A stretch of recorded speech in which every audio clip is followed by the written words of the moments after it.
For a good part of the 20th century, downtown Montreal was bathed in neon light. Neon signs covered Ste-Catherine and St. Laurent Street, then called the Red Light District. It made up most of downtown Montreal. It was a huge part of the city's identity. I'm Arizona O'Neill, a filmmaker in Montreal.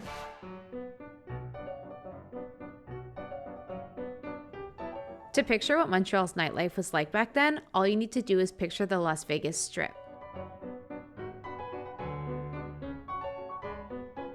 Doesn't look anything like that today, right? But why did our urban landscape change so much in the past 50 years? And what happened to our main artery and its flashing lights? Because by losing these signs, we risk losing Montreal's originality and realizing every Montrealer's worst fear, looking like any other North American city. When we are taught Montreal's history, our red light district is left out. It is considered a seedy area we'd rather forget and should never be commemorated. But it was once a defining feature of Montreal. In the 1920s, waves of Americans and Canadians would travel to Montreal, seeking pleasure and escape from prohibition, which Quebec didn't have. The alcohol was flowing.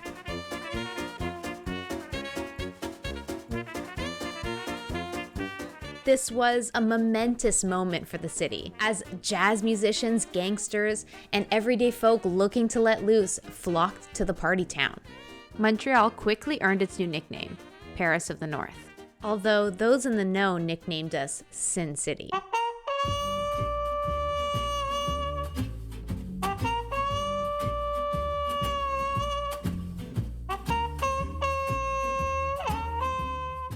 U.S. mobsters such as Lucky Luciano and Al Capone were involved in Montreal's lucrative scene.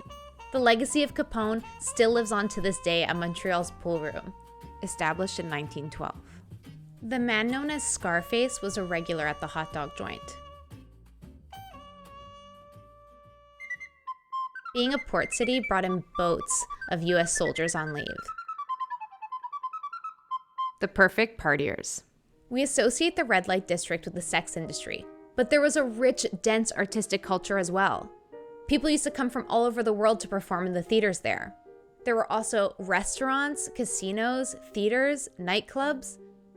Here, let me give you an example of one of the corners. The Black Orchard Casino, a nightclub that would put on 2 shows nightly. Next door, Dunn's famous smoked meat had a location on St. Catherine displaying its iconic sign. And next to them was the Capitol Theater. Once seating 2,600 people, it was one of the most luxurious theaters ever built in Montreal. This corner with its bright neon signs was visually exciting, and it represented the heart of the city well. But you wouldn't recognize it today.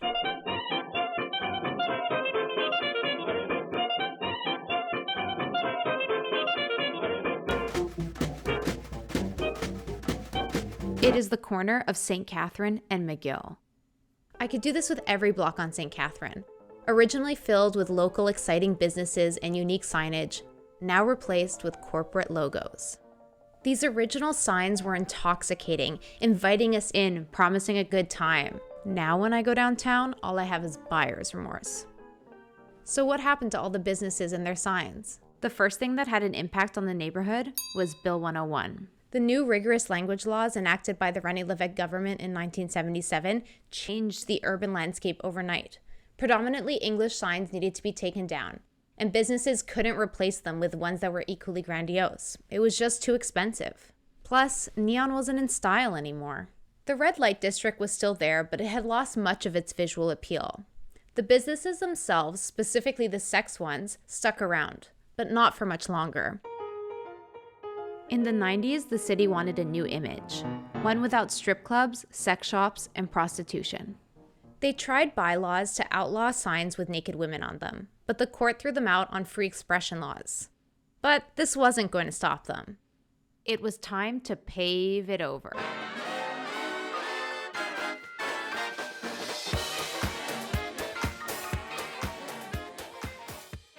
At the Montreal Summit in 2002, the city announced its plans for Quartier du Spectacle as a way to energize Montreal's cultural scene. Benoit Labonté, the then mayor of downtown's Ville-Marie, said that it would launch an urban renewal. Pretty much, they were going to change the entire vibe.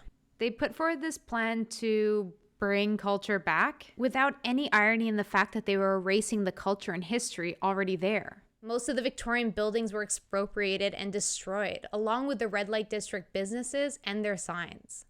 They created zoning laws that pushed the sex businesses out, opening the doors for gentrification and its generic signage. The neon signs are still disappearing. You know this church on St. Catherine? St. James United Church. Once, it was completely covered up. A big Gothic archway was put in to get to the church behind. And of course, there was a big neon sign identifying the church. During the Quartier des Spectacles spruce up, this was all torn down, including the unique sign. The city, though, was shocked that there was such a beautiful church hidden under there for years. Personally, I loved the old way too. This mysterious secret passageway glowing with neon light, guiding you to salvation. I understand the need for it to go. It was in the way of another history. But I truly wish there was a way they could have added it to the church's exterior. Maybe there was a way they could have lived together, instead of just erasing that moment in history. And with every one of these losses, a feeling continues to disappear. It is the feeling you get when you are standing in the parking lot of the Orange Julep looking up at the magnificent orange globe. It is the feeling you get when you drive into the city at night from the Champlain Bridge and you see the Ferrin 5 Roses sign welcoming you home. It is the feeling you used to get when you stood on St. Catherine looking up at the super sex sign, intrigued that you live in a city that was once so open about its sexual desire, and wanting to follow the 3 women with their hellish red wings into the depths of sin. We cling to these signs and symbols because they are a part of our history. They are meaningful because our daily lives scurrying back and forth in front of them are meaningful. Local businesses and companies define the urban landscape with their signs. Stores, restaurants, and venues create the look of a city. And this is where the fear of gentrification comes in. We all start to look the same. Montreal's culture was founded on its promiscuous past. Why rewrite this? Why not preserve it? Personally, I feel connected to the chorus girls and gangsters bathed in neon light. And I don't think the city has changed as much as we think. We just have a cleaner facade. So outsiders don't know who we are. But can't we remember who we are? For CBC, the Creator Network, I'm Arizona O'Neill.